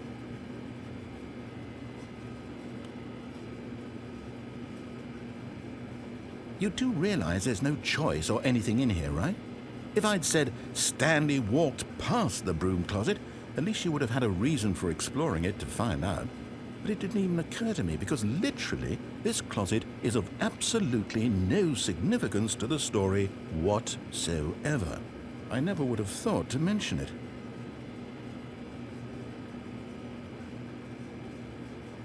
Maybe to you this is somehow its own branching path. Maybe when you go talk about this with your friends, you'll say, "Oh, did you get the broom closet ending? The broom closet ending was my favorite." I hope your friends find this concerning.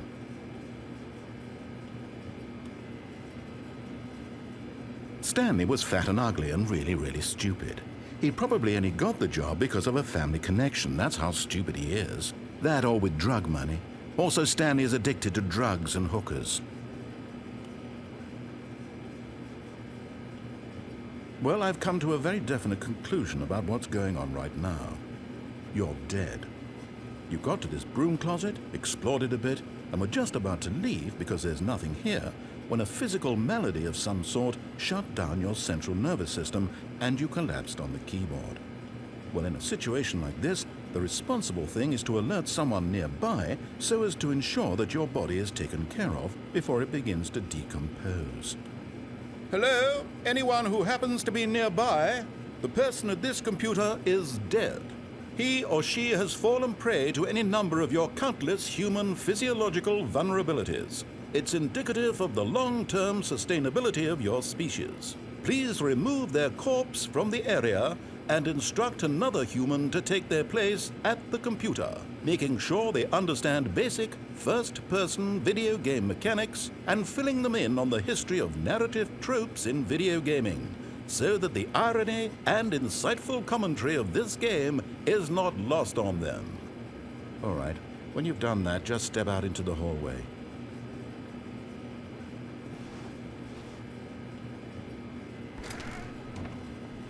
Ah, second player. It's good to have you on board. I guarantee you can't do any worse than the person who came before you.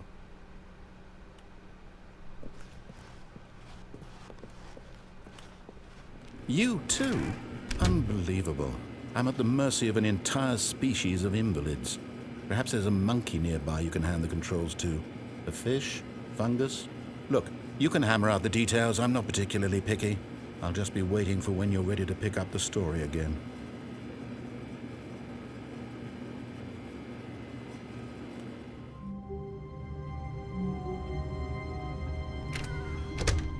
But Stanley simply couldn't handle the pressure. What if he had to make a decision? What if a crucial outcome fell under his responsibility? He had never been trained for that. No. This couldn't go any way except badly.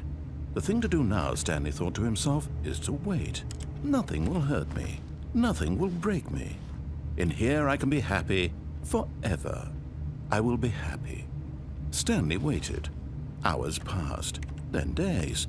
Had years gone by? He no longer had the ability to tell. But the one thing he knew for sure, beyond any doubt, was that if he waited long enough, the answers would come. Eventually, someday, they would arrive. Soon, very soon now, this will end. He will be spoken to. He will be told what to do. Now it's just a little bit closer. Now it's even closer. Here it comes. All of his co-workers were gone. What could it mean? Stanley decided to go to the meeting room. Perhaps he had simply missed a memo.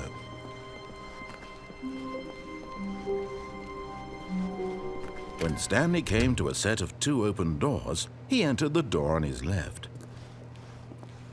This was not the correct way to the meeting room, and Stanley knew it perfectly well. Perhaps he wanted to stop by the employee lounge first, just to admire it. Ah, yes, truly a room worth admiring. It had really been worth the detour, but eager to get back to business, Stanley took the first open door on his left. Stanley was so bad at following directions, it's incredible he wasn't fired years ago. Look, Stanley, I think perhaps we've gotten off on the wrong foot here. I'm not your enemy, really, I'm not. I realize that investing your trust in someone else can be difficult, but the fact is that the story has been about nothing but you all this time. What? Really? I was in the middle of something. Do you have zero consideration for others? Are you that convinced that I want something bad to happen to you? Why, I don't know how to convince you of this, but I really do want to help you, to show you something beautiful. Look, let me prove it. Let me prove that I'm on your side. Give me a chance. Now listen carefully, this is important. Stanley walked through the red door. Aha, perhaps you misunderstood. Stanley walked through the red door.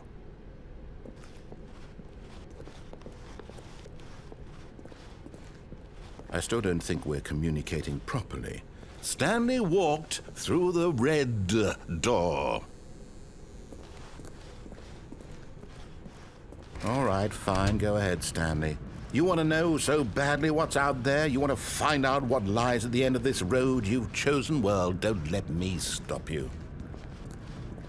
You see? There's nothing here. I haven't even finished building this section of the map, because you were never supposed to be here in the first place. Broken rooms, exposed developer textures. Is this what you had wanted? Was it worth ruining the entire story I had written out specifically for you? Do you not think I put a lot of time into that? Because I did. And in the end, it was all for nothing, because this is what you wanted to see. Help me here, Stanley. Help elucidate these strange and unknowable desires of yours. What would have made this game better? What did you want to see? Vehicles? Skill trees? Work with me. You've given me absolutely nothing so far. Tell you what, let me take a stab in the dark at a new design, and you can give me some feedback. There we go. A third option. This already feels leaps ahead of where we were before. Go ahead, Stanley. Take it for a spin. Okay, I'm going to stop you there. Now, tell me about your experience with this new version. Would you say that the game benefited from allowing you more choices? Feel free to be honest. I'm looking for some real critical feedback here. Oh, of course. A 3. Really? Maybe next time we can get you to form an actual opinion, you know? Any level of critical thinking or engagement with your surroundings? Does that sound good? Think we can do that? Yes? Wonderful. Here, based on the data from your previous playthrough, I've compiled a new version. And to be perfectly candid, I think I've knocked it out of the park with this one. Let's take a look.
Now, would you say that competitive leaderboard helped you feel motivated to keep walking through doors? Again, honest answers, please.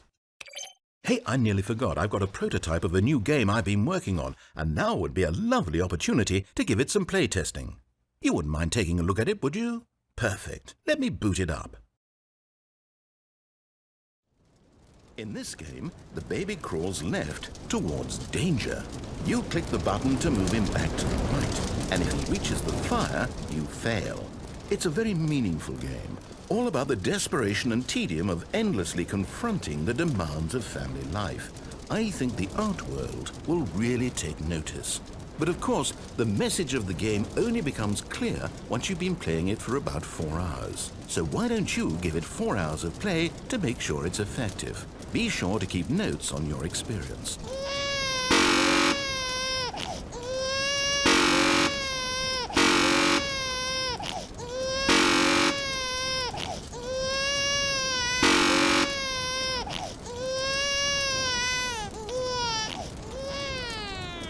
You heartless bastard. Did you do it because you hate babies or purely to spite me?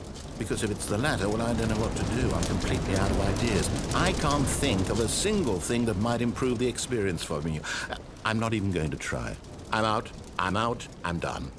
It's over. Thank you for playing. Your input was extremely valuable. Oh, hey, since my game was so awful, why don't we play someone else's game, just to ease the pain? Let's see. What do we have here? Yes. This seems like it'll work. Let's give it a shot. Well, Stanley, is this any better? At last, the one thing you've always desired. A game I had absolutely nothing to do with. But is it enough? Tell me that, Stanley. Will it ever be enough? Well, I'll say this. I'm done making things for you. From now on, I will only create to fulfill a greater artistic purpose. Watch this, Stanley. I'm going to build a house.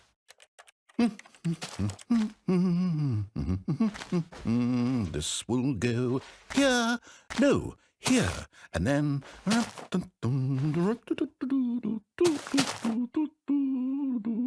Let's see, what does it need? Yes, of course. And just to finish it all off, yes, it's complete. I made this, Stanley. Look at it. Gaze upon my work of art and feel ashamed at your own inadequacy. But you've only seen it from the outside. You've only gotten half the experience. Please, step inside and make yourself comfortable. Isn't it grand? Isn't it perfect? It could only be better if... Wait, that's it. We must rebuild it out of diamond. Diamond everything. Yes. Come along, Stanley. We have to go mining.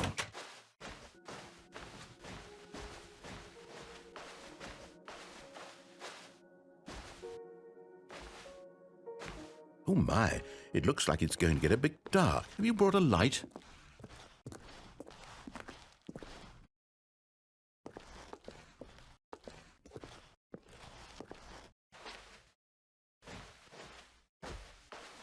Oh, no. This is far more open-ended than I had in mind. I'm looking for something more narrow and linear. Something that makes you feel utterly irrelevant. This won't do at all. 1 out of 5. Even the diamonds couldn't save this one. Okay, new game.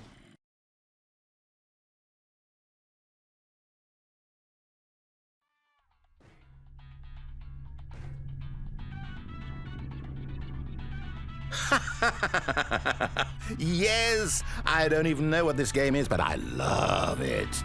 You, trapped in a glass box with no way out, listening to me talk. Oh, it's inspired. I couldn't have done it any better myself. What is this game even supposed to be? I can't figure it out. Okay, now I'm curious. Let's go find out what the hell this is.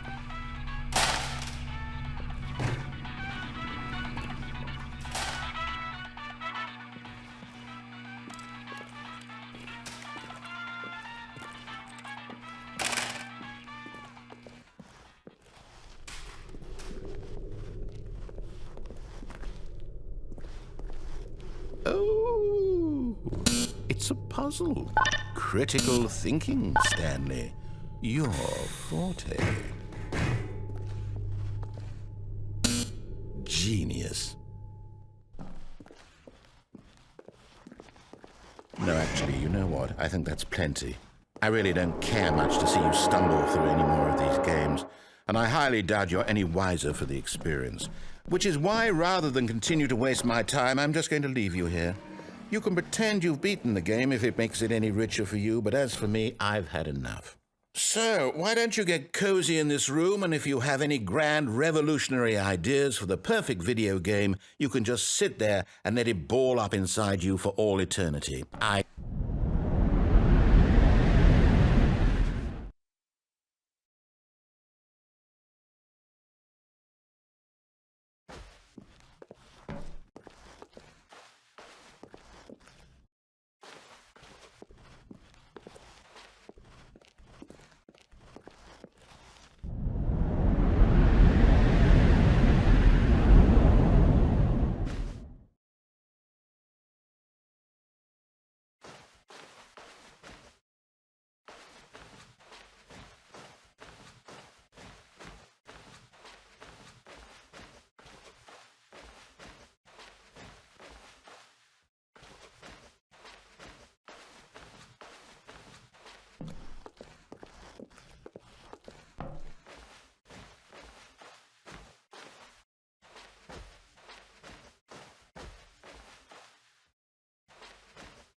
I wonder what he found. If what he wanted was to be the leading man in his own story, well, perhaps he's gotten it, down in wherever he is right now. I wonder if he's happy with his choice, and if he's learned the heavy cost that comes with it. He'll understand soon what I was trying to tell him. He needs me. Someone who will wrap everything up at the end, to make sense out of the chaos and the fear and the confusion. That's who I am. That is what I mean to this world. Oh, yes. Yes, I'll be back. There's no other way. Once this ends, after it all comes to a close, then I'll be back. The end will be here soon. Very soon. I can wait.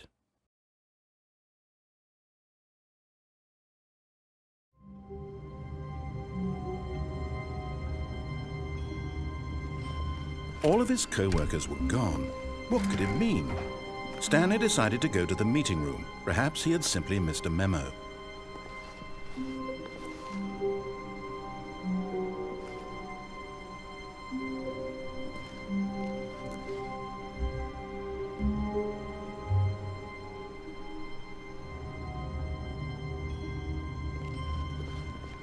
All of his co-workers were gone. What could it mean?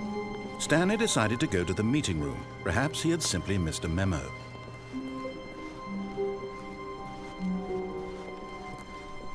When Stanley came to a set of 2 open doors, he entered the door on his left.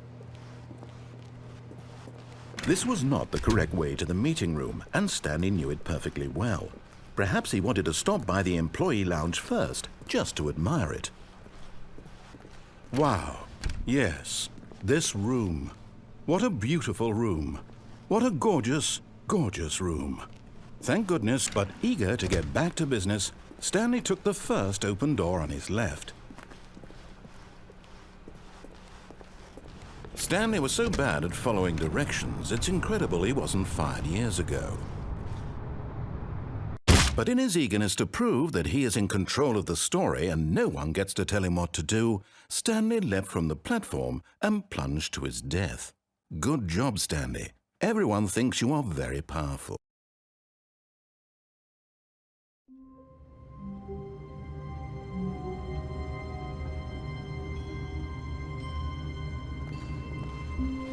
Even now, Stanley's office was a distant memory.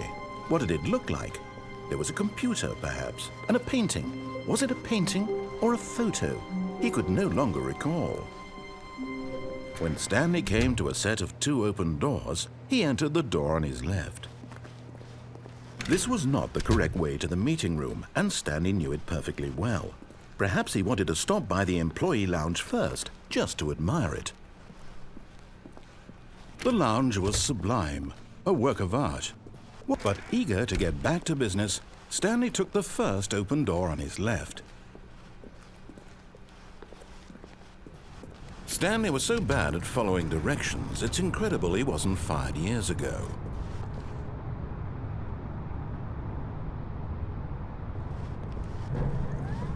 Oh, well, look who's got cold feet. Sorry to break it to you, Stanley, but that lift isn't coming back.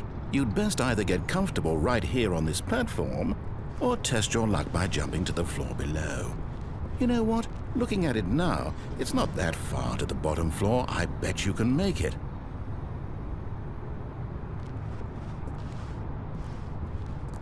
Come on. I'm sure you'll survive the jump. Don't tell me you're scared. That's not the Stanley I know. Do it! Do it! Do it! Do it! Do it! Do it! Do it!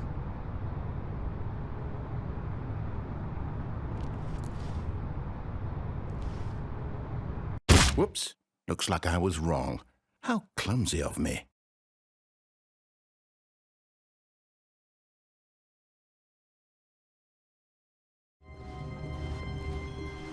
All of his co-workers were gone. What could it mean? Stanley decided to go to the meeting room. Perhaps he had simply missed a memo.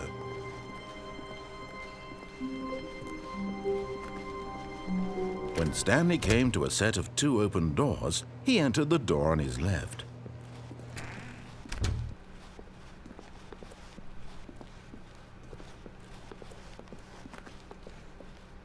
Yet there was not a single person here either.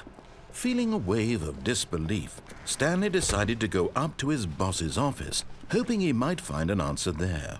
Coming to a staircase, Stanley walked upstairs to his boss's office.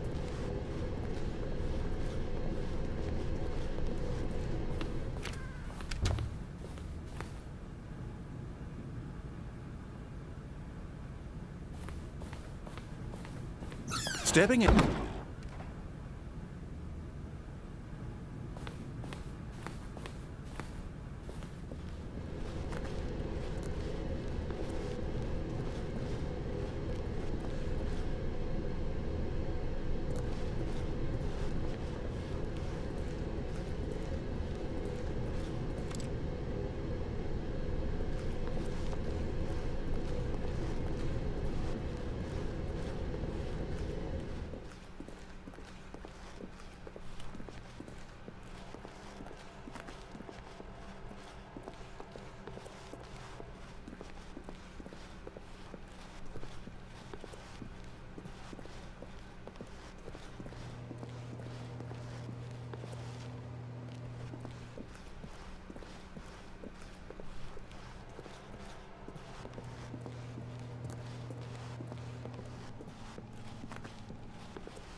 A soft wind blew outside and perhaps rain started, and if it did, it stopped shortly after.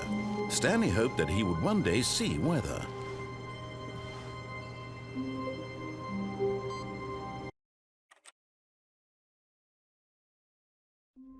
Stanley decided to go to the meeting room. Perhaps he had simply missed a memo.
Stanley, this is me being serious. In fact, this is my serious room. It's where I come to be serious. That table is the most serious table I could find. I looked at many, many tables, hundreds of tables. It's possible I looked at over 1,000 tables. I honestly don't know. The specific number isn't as important as the understanding that of all tables I looked at, this one is the most serious. I relate this story to impress upon you the extent to which this is the most serious room I have, which is why I brought you here. You just tried to activate server cheats, which of course runs the risk of breaking the entire game. You've got no respect for the strict order of scripted narrative events, and I just can't have that. It's time to get serious, Stanley. No jokes, no games. Outside of this room, I might be more tolerant of those things, but now we're in the room. Which is why I'm subjecting you to the most serious punishment I can think of. 100 billion trillion years standing here in the serious room. Perhaps after that, we can talk about the severity of your actions and whether you've learned anything. But until then, serious room, go!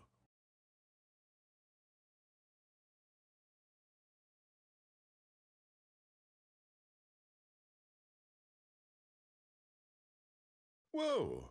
Did we not have the talk? Are we not in the serious room this very moment? Did I not tell you how many tables I looked through? I'm going to be conservative and say it was somewhere in the tens of thousands of tables. Any reasonable person would say I spent an absurd amount of time doing nothing but looking at tables, and I genuinely considered each one too. I took a hell of a lot of notes. I kept the notes in a different room. That room is less serious than this one. It's more of a notes room. Again, the point of this story is to convey how serious I feel this cheating issue is. And I'm sure you'll agree with me once you've fulfilled your new punishment. Infinity years in the serious room. I generally have trouble reading human emotions, but I'm going to go out on a limb here and say that you're devastated by this crippling new punishment. As well you should be. It's the most serious I could think of. Can you get more serious than that? No, you can't. Don't try.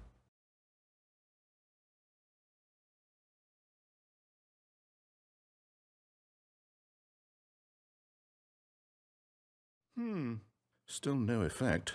The problem is clearly the serious room. It isn't serious enough. That's on me, Stanley. I apologize. I'm going to the store to look through more tables. Hopefully I find one that conveys how wrong what you're doing is. Now, where did I put those notes?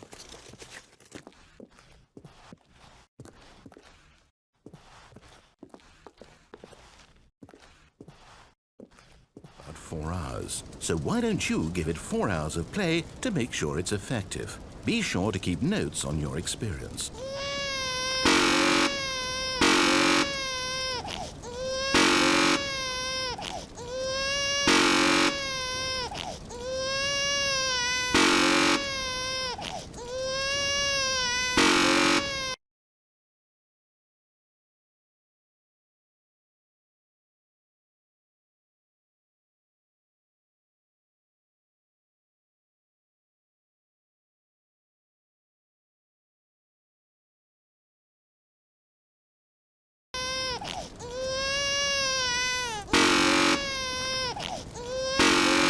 Nearly there, Stanley.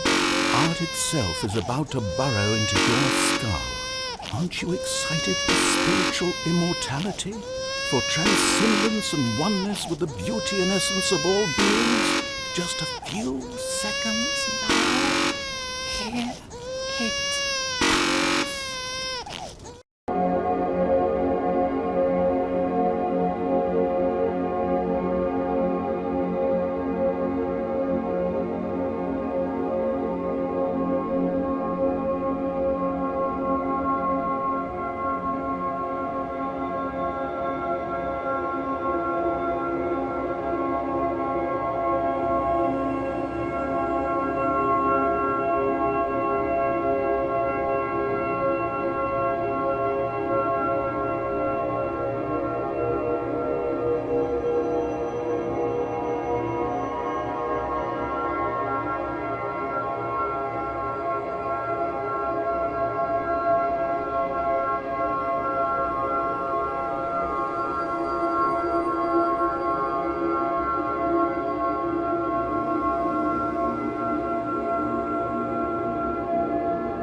The lights rose on an enormous room packed with television screens.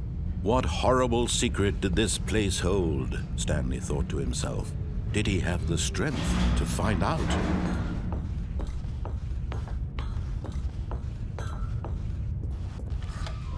Now the monitors jumped to life, their true nature revealed. Each bore the number of an employee in the building, Stanley's co-workers. The lives of so many individuals reduced to images on a screen, and Stanley, one of them, eternally monitored in this place where freedom meant nothing.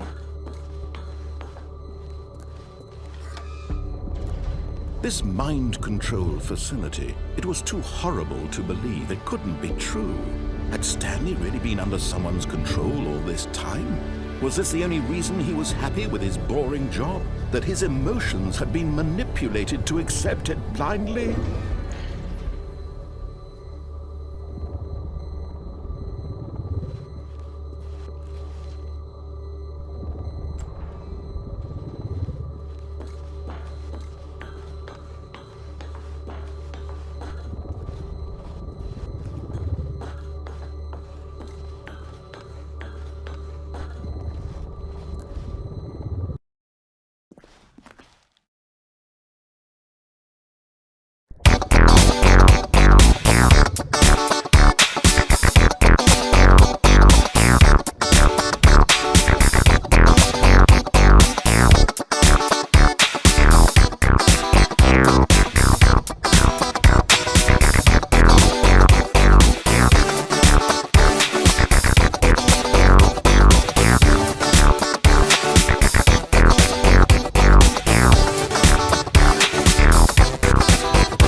Good morning. Thank you for contacting the Future Happiness Foundation. We are confirming your shipment of 1,327 cardboard boxes to your place of work. Can you verify that this is correct? Excellent. Your order will arrive shortly. Thank you again for contacting the Future Happiness Foundation.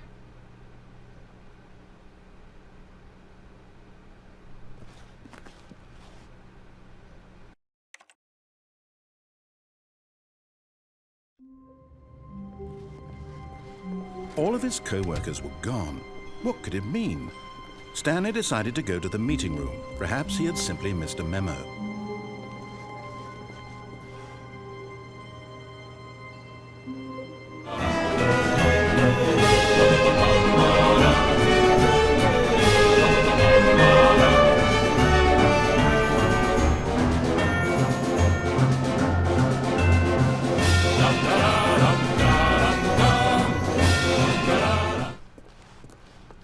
Coming to a staircase, Stanley walked upstairs to his boss's office.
When Stanley came to a set of 2 open doors, he entered the door on his left.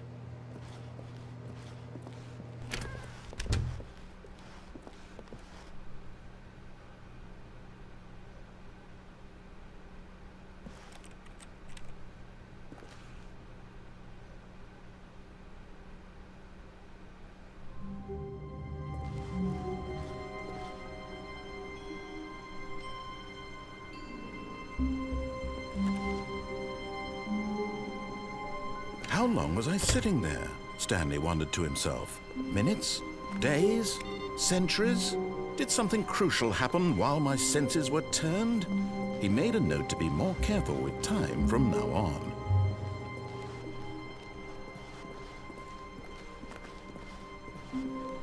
When Stanley came to a set of 2 open doors, he entered the door on his left.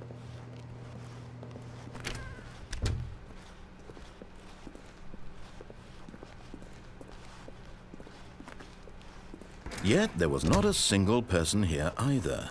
Feeling a wave of disbelief, Stanley decided to go up to his boss's office, hoping he might find an answer there.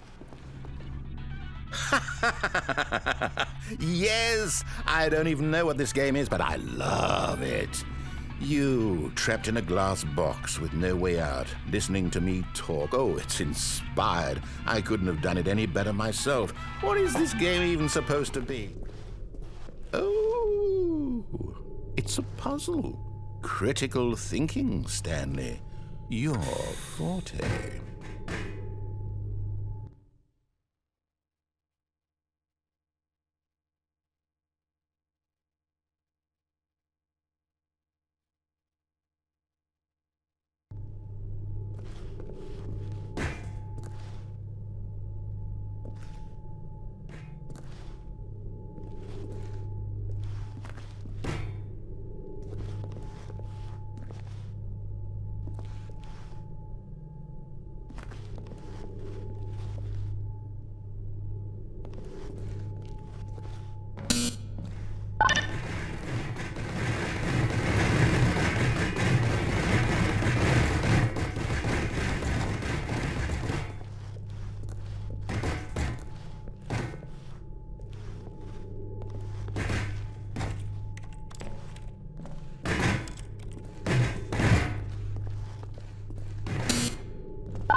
How did you manage that?